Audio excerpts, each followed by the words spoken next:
Okay, so let's start the second talk in the afternoon. So Professor Kenichi Ohshika will speak on Thurston's asymmetric metric on Teichmüller space, and then this will be the part one of his talks. So thank you, Sumio, for the introduction. And I thank all of you for coming.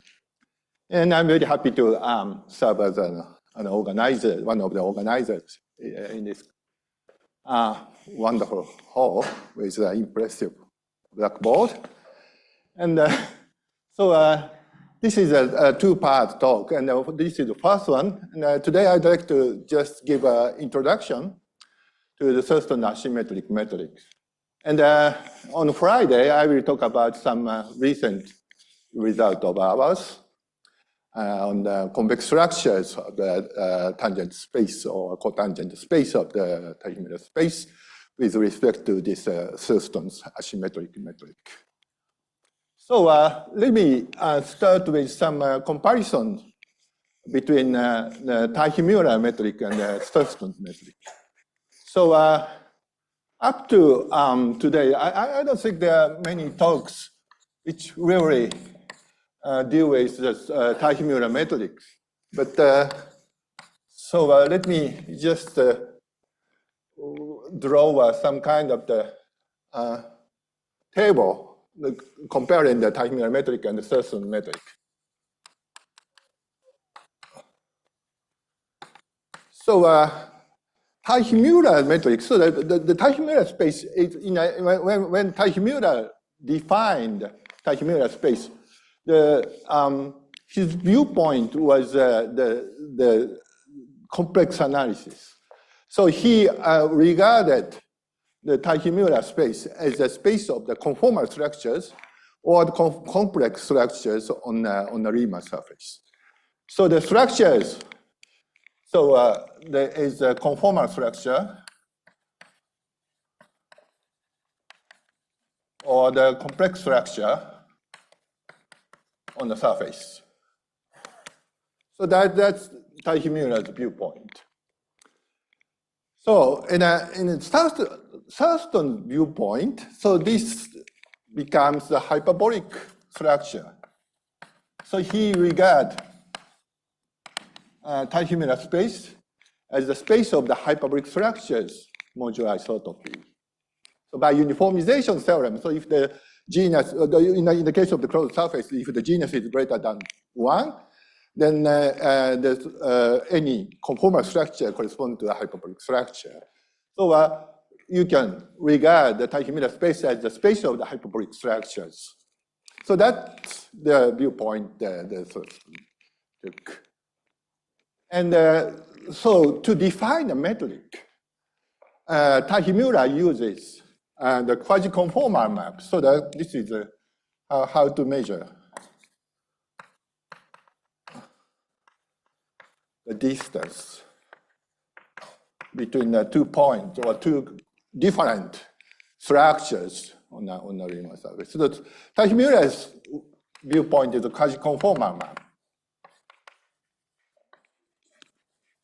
So to compare two conformal structures, or more precisely the marked conformal structure, you consider the all quasi-conformal maps preserving the markings, and then you try to find the best one.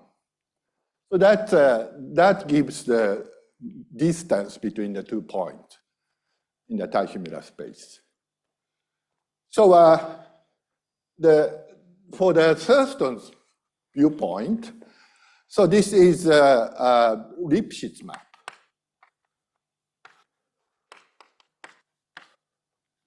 Or if it's homomorphisms. So instead, so because we are considering the hyperbolic matrix, not the conformal structure, so the Lipschitz map makes sense. So instead of the quasi-conformal map, so that Thurston used Lipschitz map to compare two distinct hyperbolic structures. And there's something, the best map, so the best quasiconformal map, which realizes the distance between the 2 points. So in the Teichmüller case, that is what's called the Teichmüller map, or the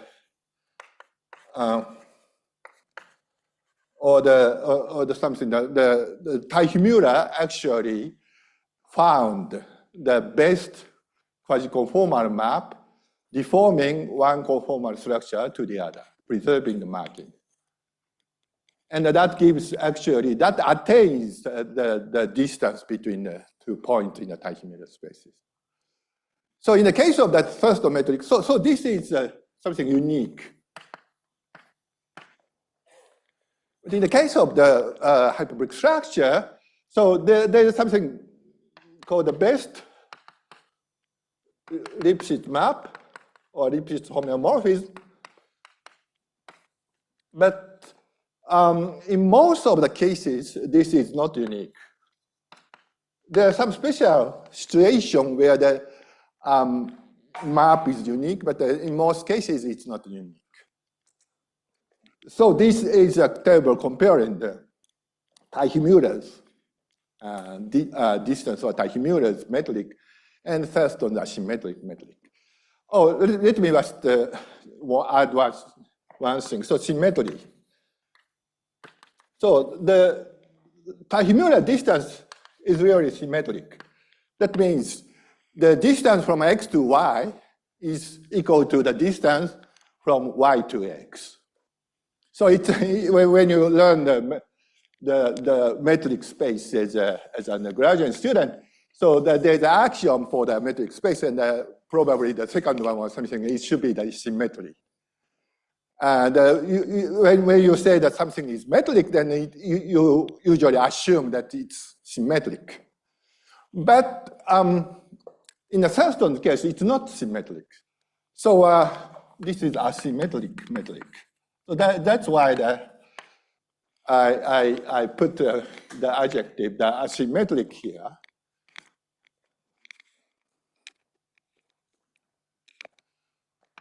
Okay. So that's what I would like to actually I would like to explain these things on the right-hand side in this first part of the talk. Okay. Any questions up to here? Okay. Now, so let me define Thurston's asymmetric metric first. So throughout the talk, we fix some surface S, which is the simplest case is a closed surface. So this is my closed surface of the closed orientable surface of genus greater than or equal to 2, or a surface, orientable surface of finite type, orientable surface of finite type. So that allows the cusps to exist. But there are only finitely many cusps which are allowed. Okay? And then, T of S is the Teichmüller space of S.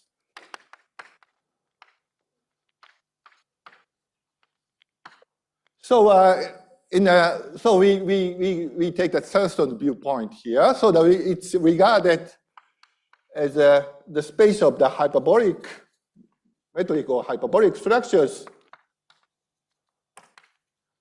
on S, modeled out by the isotopy.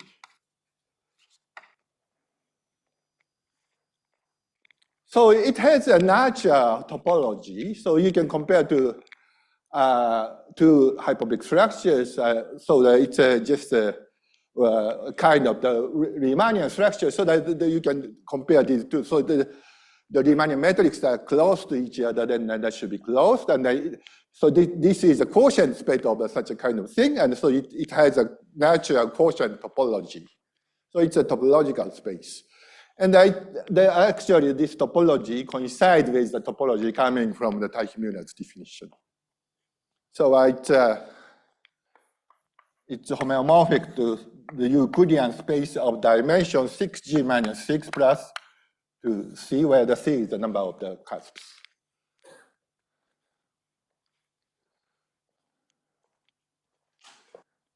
Okay.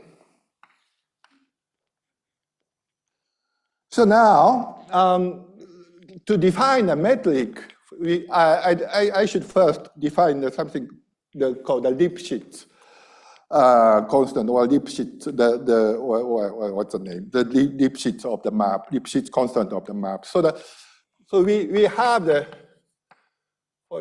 two metric spaces, the dx, and y dy, so two metric spaces.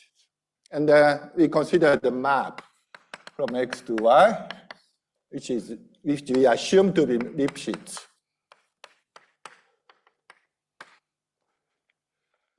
Then we define the lip of f to be the supremum of this ratio, so that the fx1, fx2 divided by the dx, x1, x2, where the supremum is taken under the condition that x1 and x2 are distinct. Okay, that's kind of the worst Lipschitz, local Lipschitz constant. So that's or the best Lipschitz constant for the Lipschitz map. Anyway, so that's lip of f. So it's a natural definition. And then we can define the metric by considering, so we have 2 points, M and N in a Teichmüller space. Then its distance, their distance between, the M and N is defined to be the log of infimum of this is a Lipschitz homomorphism, homotopic or isotopic to the identity, and we consider the lip of f.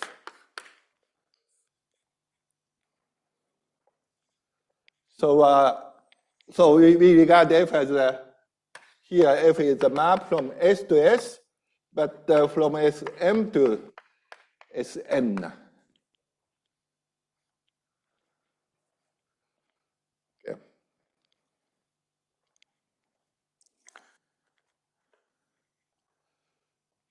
And it's easy to see there's for instance, in the case m equals to n, the distance should be 0. That's easy to see. And the other direction is not so trivial, but it's true. And the triangular inequality is easy to show. But there's no symmetry. So the distance from M to N might be different from the distance from N to M. There's no reason to expect that these two are equal. Yep.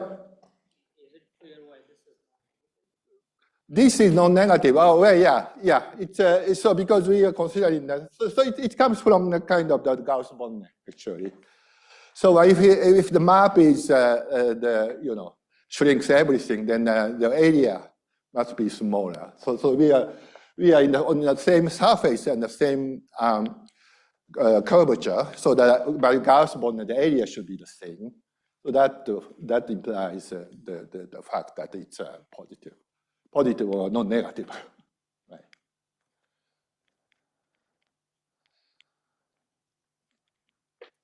So, and there's another expression.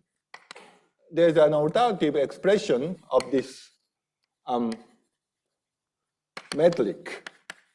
So which is what Sumio talked about in his lecture today. So it's something like the definition of the Funk metric. So the distance is equal to the log of the supremum of the such quantity, that is the length of the NC and the length of M of C. So here C, script C is the set of the isotopy classes of the non-contractible simple closed curves, and the length M of C means the geodesic length. So the of C with respect to M. So there's a unique, because we are living in a negative curvature space, like negatively curved space. So there's a unique closed geodesic in this isotopy class, and the length of M of C denotes that length, so that the length of the closed geodesic. So we compared the length for the with respect to N and with respect to M, and consider the supremum and take a log, and that coincides with the metric defined here. So it's not so easy to show that this holds. Actually, so I forgot to say, but everything I will talk about today is contained in Thurston's preprint. It might not be preprint anymore. So it's in the Thurston's collected works, but it's not in the journal. So, so if you can find it either in an archive or in a published form in his collected works published by AMS. Okay. So this is an important equality actually, and I often use this. And the next thing I'd like to show is that this metric, this Thurston's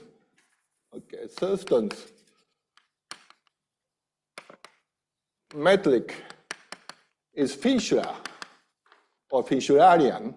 So that means there is some norm defined on tangent spaces, and the distance is realized as the infimum of the length of the arcs joining two points.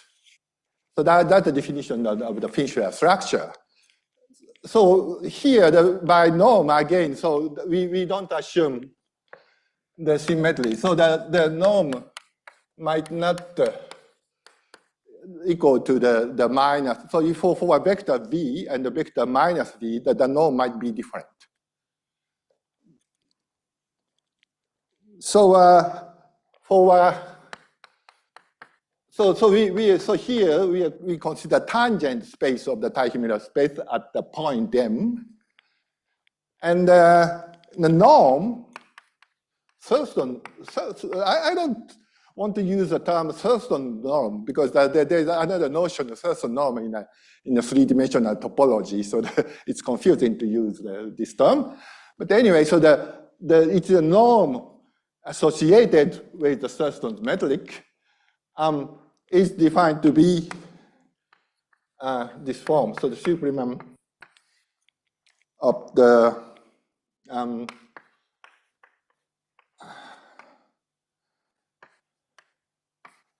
so I'll explain now what that means. So here, NC is a function defined on the Teichmüller space, and taking M to the length. So C is an element in a script C, and so this LC takes M to the length of the C with respect to this hyperbolic structure M. So it's a geodesic length again. So I use the same expression here. So you consider this map, and it turns out that this map is actually differentiable, and you consider the differential of this function at M. And so it's a function defined on a tangent space to R. It's a linear function on a tangent space. So you can consider that this value for a vector, and you divide it by the length, then take a supremum. Then you can show that it's a norm without symmetry. So that means such an inequality holds, and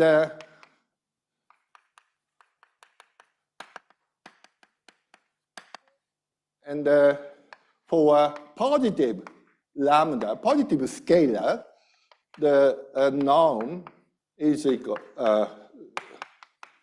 is multiplicative. So that holds. But if lambda is negative, this kind of the thing that so for usual norm, if lambda is negative, you have an absolute value of the lambda here, but it doesn't hold anymore for such a symmetric norm. And so Fisher means that the metric comes from the length, the infimum of the length. So infimum of the so if alpha is an arc joining M to N, and then consider the or probably the C1, and we consider the differential. It's derivative of the alpha, and you consider something like that, and take an infimum. So we consider all the C1 arcs joining M to N, and take an infimum. Then that coincides with the distance. That's the meaning of the Fisher structure.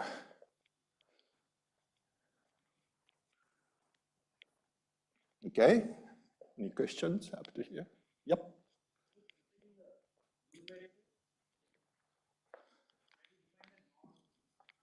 The numerator here. So this is LC. LC is a function like that. They're defined on a Teichmüller space. So it's a length function. It's for the structure M is sent to the length, so such a function. And you consider the differential. Oh, that's D. Sorry. Yep.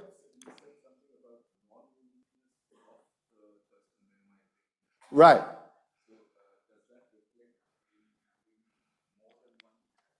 More than one geodesic. Yeah, I will talk about geodesic from now. Yep. Alpha is an C1 arc connecting M to N.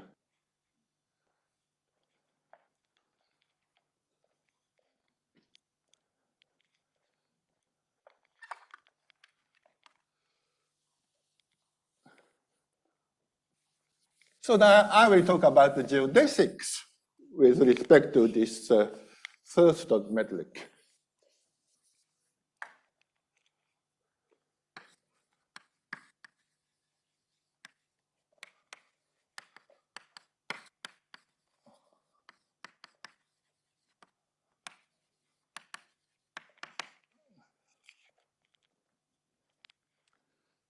Okay. So So we define a metric, but we don't talk about we didn't talk about some kind of the differentiability or the smoothness or something like that. So to define a metric, we don't use anything like Levi-Civita connection or the parallelness or something like that. But just we consider the geodesic as in a metric space. So or length space or Fischler structure. Anyway, so that if gamma is an arc joining, so this should be continuous.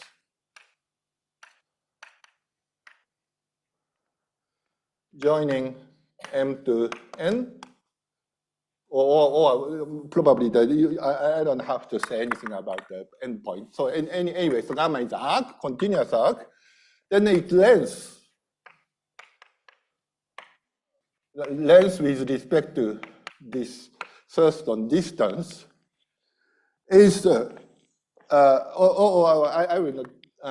So probably something more is necessary here. So rectifiable.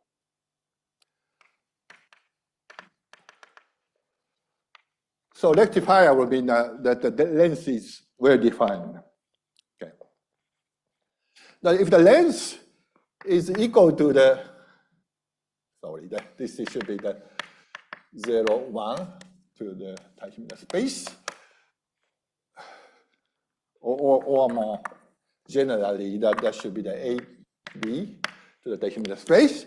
And the length, if the length is equal to the distance between the endpoint, then gamma is said to be geodesic.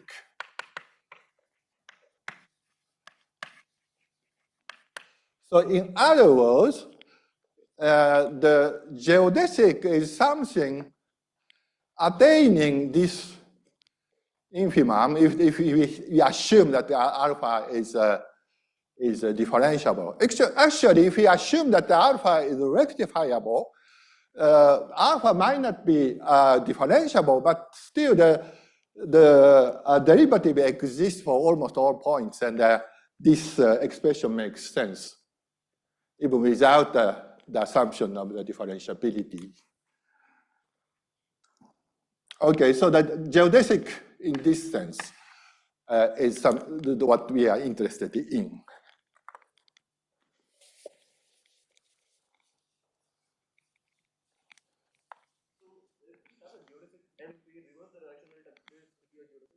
Sorry? If this is asymmetric. So if we have a geodesic, yep. If we go in the reverse direction, oh, it might not be geodesic in general. In general, we don't know that. So we don't know any. Actually, we don't up to now. We don't know any example where the geodesic with the direction of with the opposite direction is again a geodesic. So it's quite rare to have such an arc. There might be such a case, but I don't know any concrete. I don't know any concrete example. Oriented arcs, yeah. Gamma is just right. It's a map. So.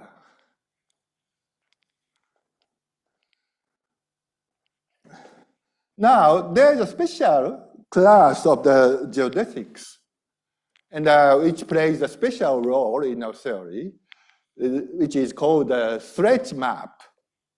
So it corresponds actually to the Teichmüller map in the Teichmüller setting.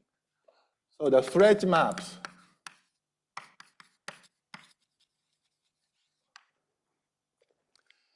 so we consider some point M in the Teichmüller space.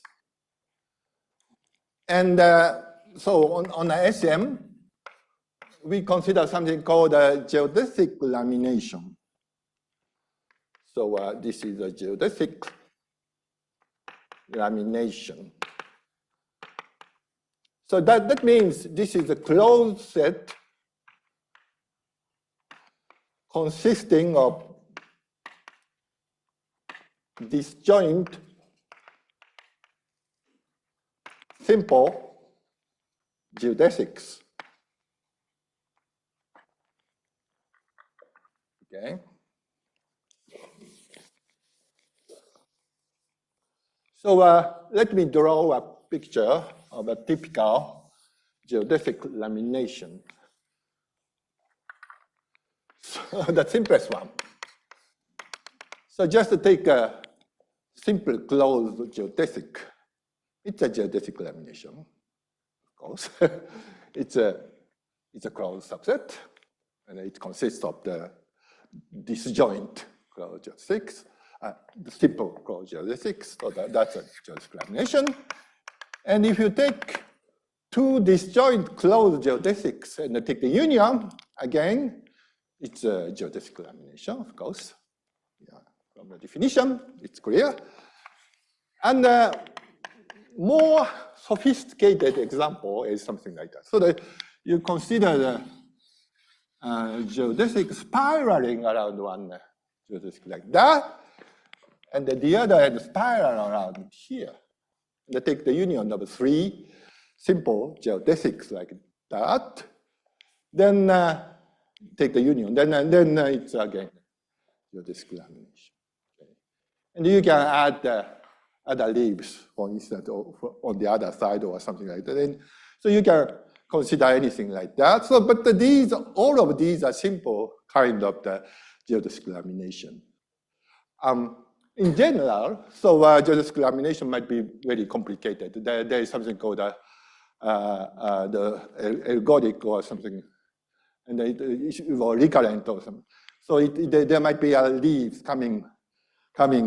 So it's there might be infinite leaves coming back to the quite near, close to the point of origin, infinity many times. So the picture might be much more complicated in general.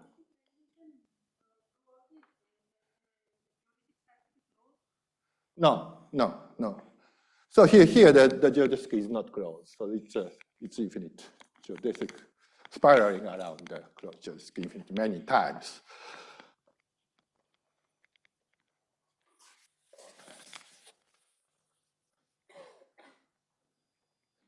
And lamination, geodesic lamination is said to be maximal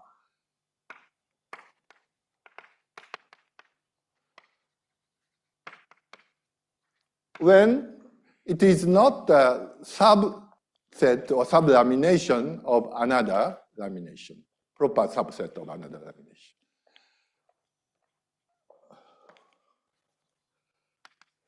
It is not a proper subset of another lamination, geodesic lamination.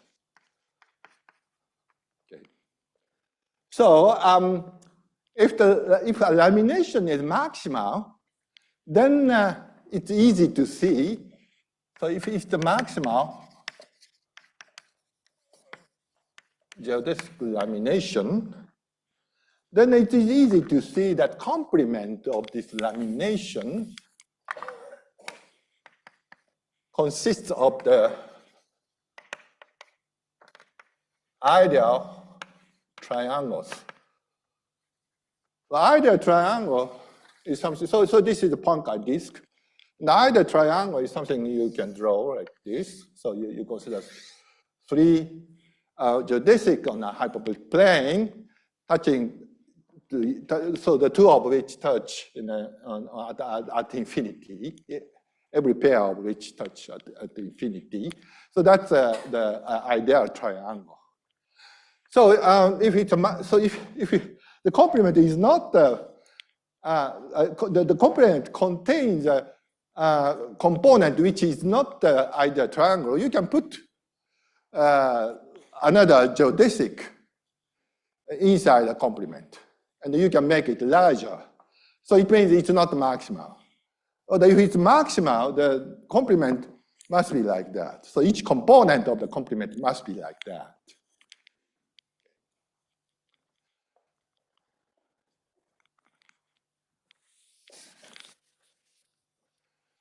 And now I can define the stretch map. So this is defined for M in the Teichmüller space, and the maxima geodesic lamination on SM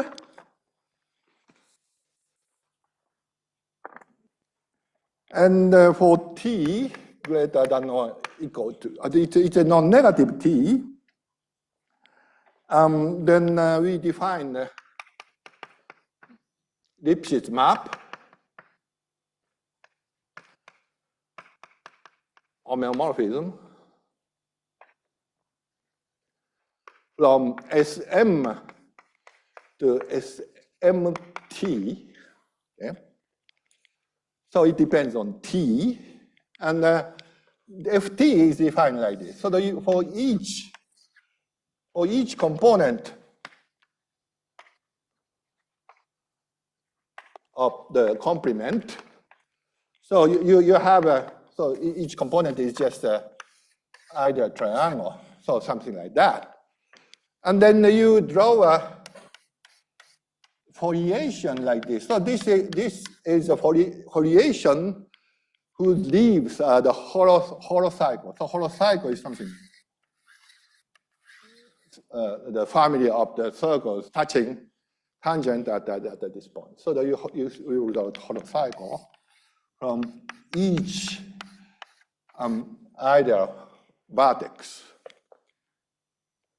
And you get a picture like that. So this is the family of the holocycles, and so up to some point they touch each other, and so you have a picture like that. And you define the map from the either triangle to either triangle, which fixes this the small triangle, and then expand this part by the factor exponential t to each side. And so that the holocycles, so leaves here, are mapped to some leaves there. So if this part is expanded to there, then this holocycle should be mapped to this holocycle. So you can define such a map on each component of the complement. And you can see that actually you can fit them together. So for all the complementary components, so this is defined, and you can adjust them so that they fit each other to get the map, continuous map, Lipschitz map from SM to the SMT. So you get, so because you change the structure here, the hyperbolic structure you get is different from the original one, but the map is Lipschitz. Actually, you can see that this part is expanded by the factor e to the t, but this is the worst constant. For any other part, or the biggest constant. For other part, the Lipschitz constant is smaller than the e to the t. Okay, so that this is a Lipschitz map where the lip ft is equal to e exponential of t. Okay, any questions?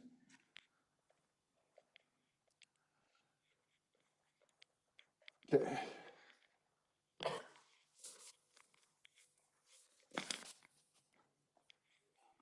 Yep. Yep. So how do you fit their triangles together? Okay. So for there's another triangle here, and you have some, for instance, you have something here. So then this part, because we'd like to expand it here, this part should be mapped there.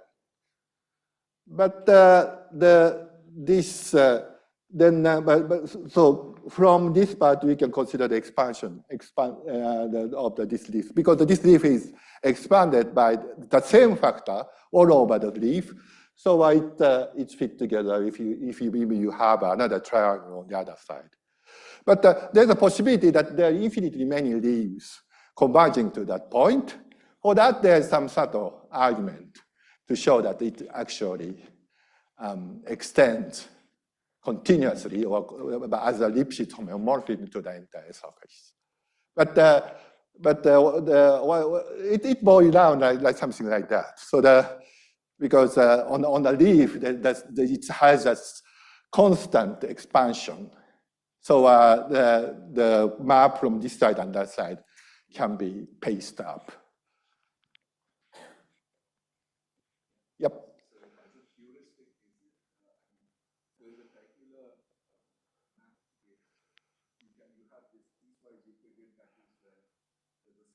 Right.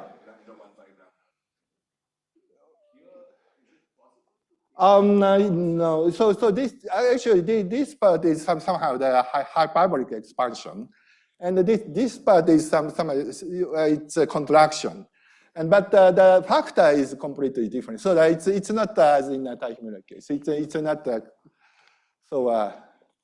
so more. So in that sense, it's the local picture is more complicated than Teichmüller map.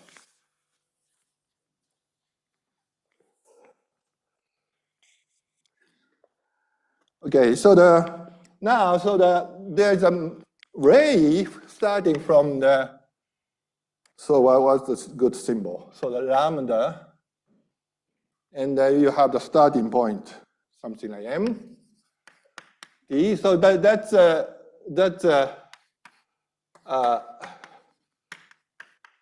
continuous ray starting from m, such that at time t and point moves to the m sub t defined here, or not defined here. Okay, I forgot to erase this part, so I should write it on this board.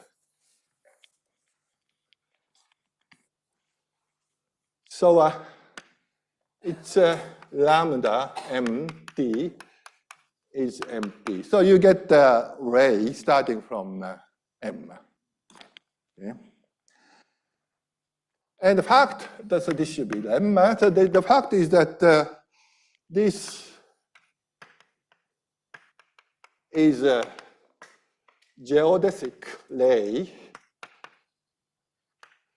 in Teichmüller space with Teichmüller distance. So this is not difficult to see that actually this part, that leaves of that lambda are expanded by the factor e to the t. So if you take a logarithm, then what you get is a t. Sorry? MT is that MT defined here.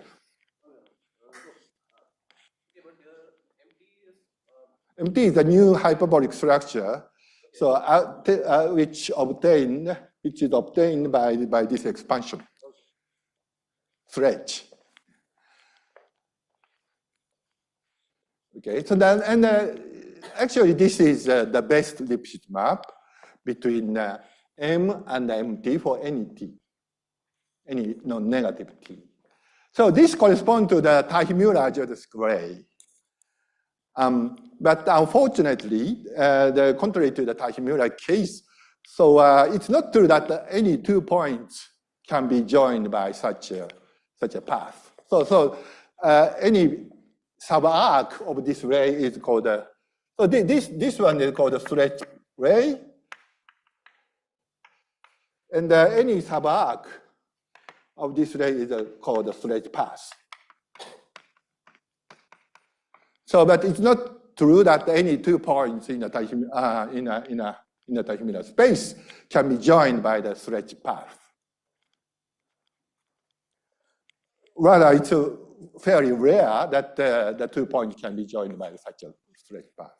It's a probability 0, actually. So now, so let me show you now the general picture of the geodesics. So, so this is an example of a geodesics, but it's a very rare case. So for generic 2 points, what kind of geodesic can we have? So that's the next question. So now we need to define some the term for the geodesic lamination. So a geodesic lamination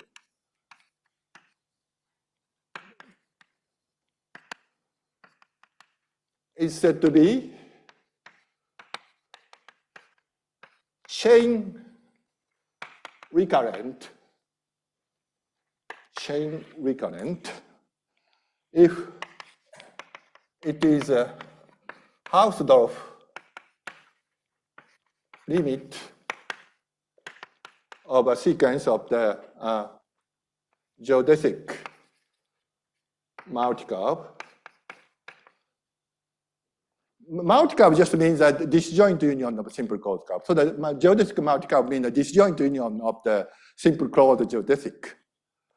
So that is equal to the disjoint union of simple closed geodesics.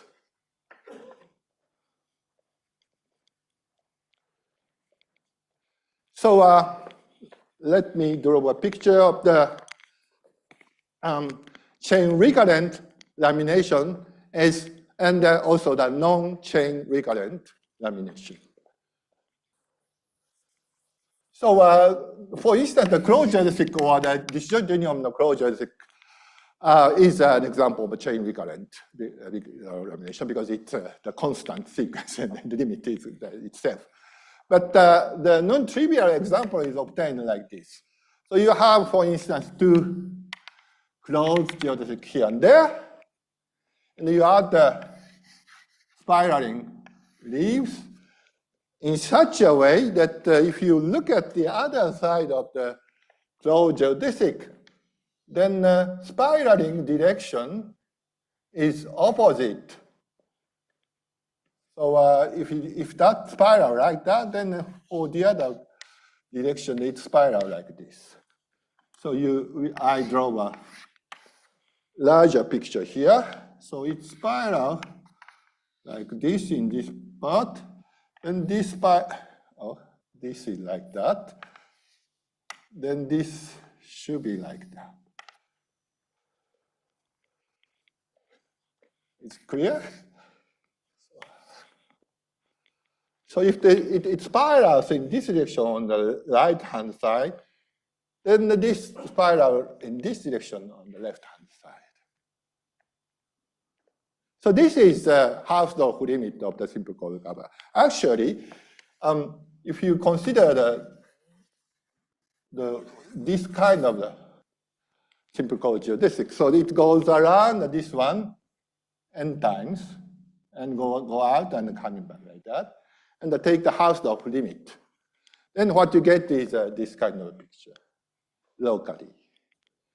So this is a chain recurrent example. But if you take something like this, so it goes around this right way, and this goes on so in both this goes upward. So here this goes upward and this goes downward. But here it goes upward on both sides. Then this is not chain recurrent. So there are chain recurrent laminations and the non-chain recurrent laminations. Okay.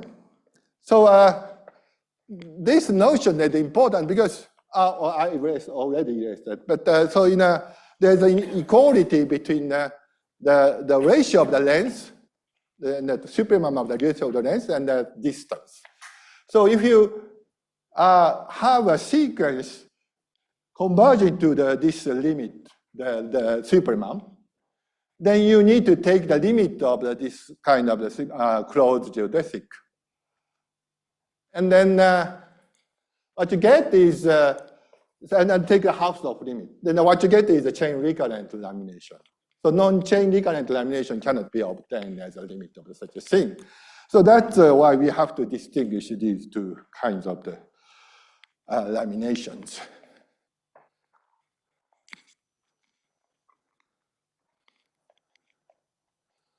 Okay.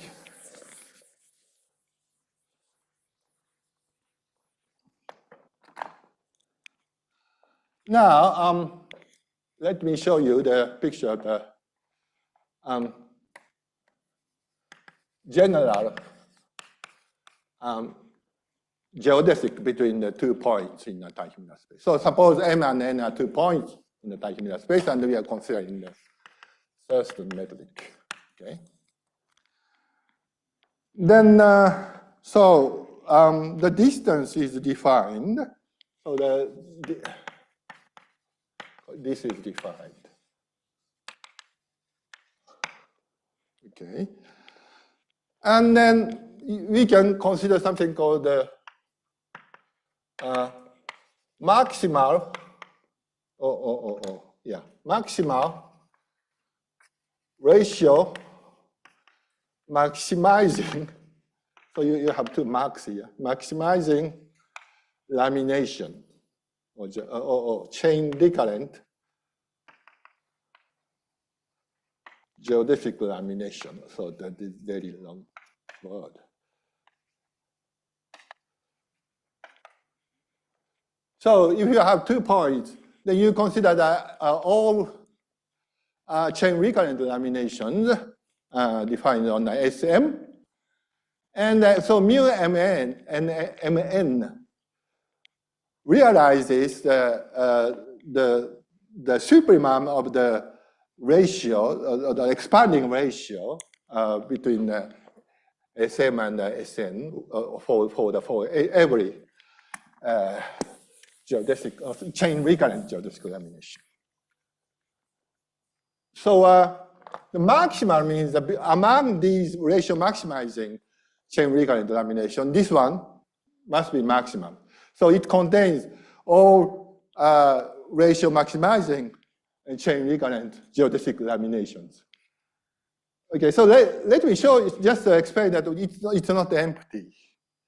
So this is not empty because remember that this is equal to the supremum of the log of the length NC, length MC. So you have the supremum. And so you can consider a sequence of closed geodesics, simple closed geodesics, converging converging to the so that there's a sequence Ci that the length MCI, length MCI divided by length MCI log converges to that because it's a supremum. So take that Hausdorff limit of this CI.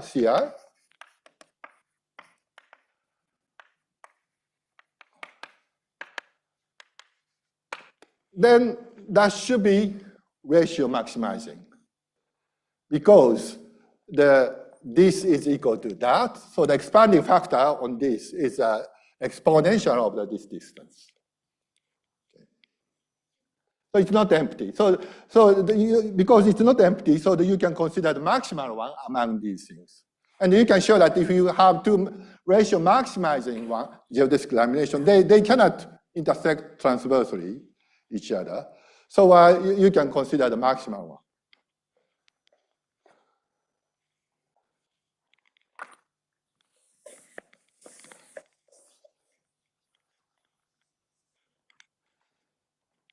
Okay, so now here is a general picture for the geodesic. So you start from M, and you have n, which is the target of this geodesic. And you start, so you have this mu mn, so it's a chain maximal ratio maximizing chain recurrent geodesic lamination. So you take any maximal chain recurrent lamination containing lambda. And you consider the stretch ray. So what was the symbol of the stretch ray? It's R lambda. So I should put 1 here because I did the first one, lambda 1 mt. So you travel along this stretch path. So you can show that for small t, mu R1, so the ratio maximizing lamination from here to there still equal to mu of mn for small t. N is equal to mn if t is small. So if you travel along this one, and if you can reach n, then we are done. So it's n is on that stretch path. So the stretch path is geodesic, that's okay. But in general, you cannot reach n if you travel along this. So as you go further and further, at some point, this one becomes larger than this mu of mn. So that this at some point t1 mu lambda t1 n is strictly larger than mn. Okay. And because we choose any kind of the maximal chain recurrent lamination, so there's no need that this lambda 1 contains that.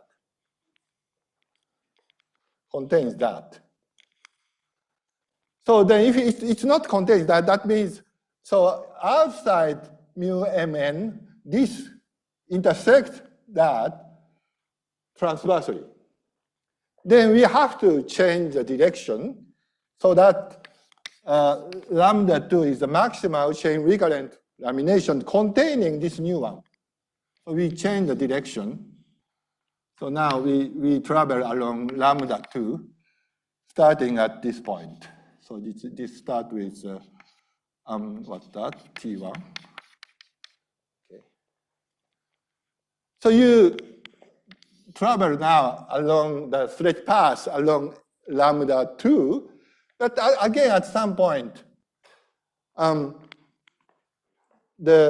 so for small t, the maximal ratio maximizing geodesic lamination is exactly this one. But at some point, it becomes larger than that. So there is something larger than that at some point. So I will not write this because it's now much complicated. So it becomes larger and larger. And so for each point like that, you change the direction. But this process must finish in finite steps. Because, so here you have the sequence of the geodesic lamination, the sequence of the inclusion of the geodesic laminations. So you start from mu mn, and you have a lamination properly contains that, and so on. So this can be stopped at infinite steps, but because there are no infinite sequence of the inclusion of the geodesic laminations.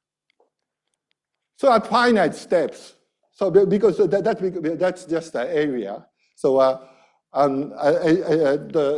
so because we are on the same hyperbolic plane, hyperbolic surface, so if you just add the extra leaves, then the infinite step it must stop. So at after finite step, it must reach n.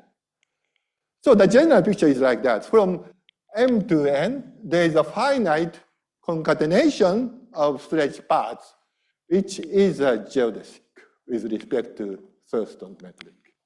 So that's a general picture of the geodesics. And so the time is up. So I should stop here, and I will talk about convex structures on Friday. So thank you very much. Okay, thank you. Questions or comments? Yes.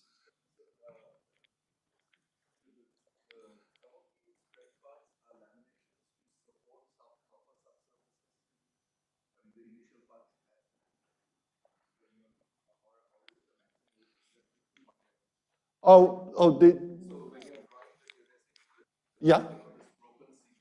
Yeah. So for each pass, the lamination is a maximal lamination. So the complement is ideal triangles. Always ideal triangles, but you change the maximal lamination at this point.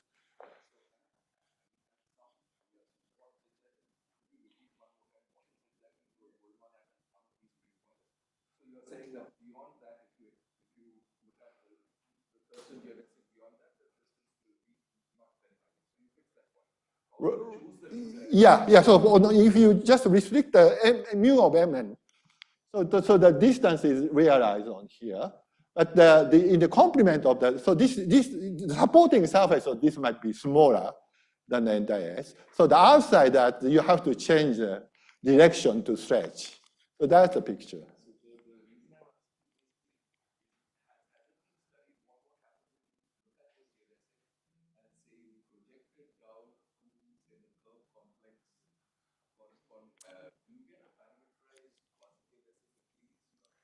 I don't know the answer. Yeah, that might be interesting thing to study. Yeah.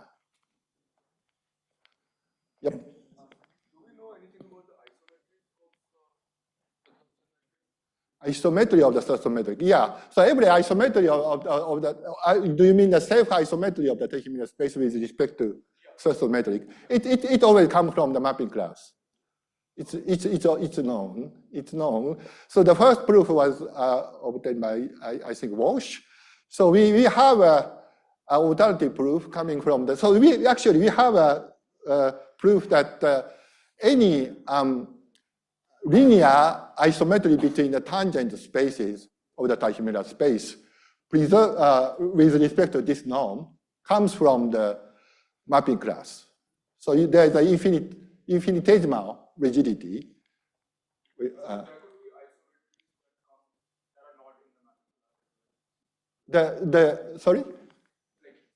you saying that there could also be isometries that are not in the mapping class? Isometry is always in the mapping class. Always mapping class. So there's no extra isometry. Yes, please. Oh, these are the only geodesics. So it's not true. It's not true. I just said that this is a geodesic.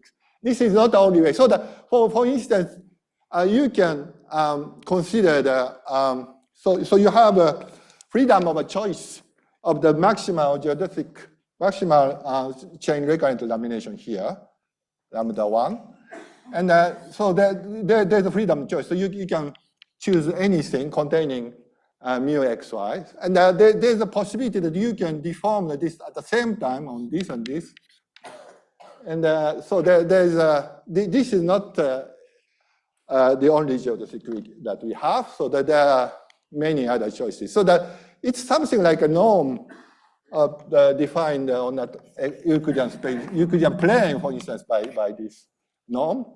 If you consider that this fissural metric coming from that, then anything like that is a geodesic. But this is also geodesic. So it's analogous to that kind of situation. So there are infinitely many choices of geodesic structure.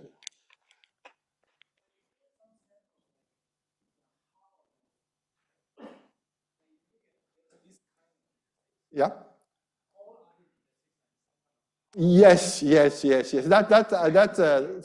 that infinitesimal version of what you said, there is will be shown on a Friday's talk. Okay. How about, so do you have some sequential compactness for this non-recurrent, the lamination? And when you have chain recurrent lamination. Yeah, chain recurrent. Chain recurrent lamination. Yeah. Seems yeah. like House dot limit of chain recurrent lamination is always chain recurrent. So it's compact. It's compact. It's yeah. In that sense, it's compact. Yeah. I see. With respect to house dot topology. Yeah. Yeah. Yeah. That's true. I see. Thank you. Any other questions? Comments? Okay. Let's thank the speaker again. Thank you.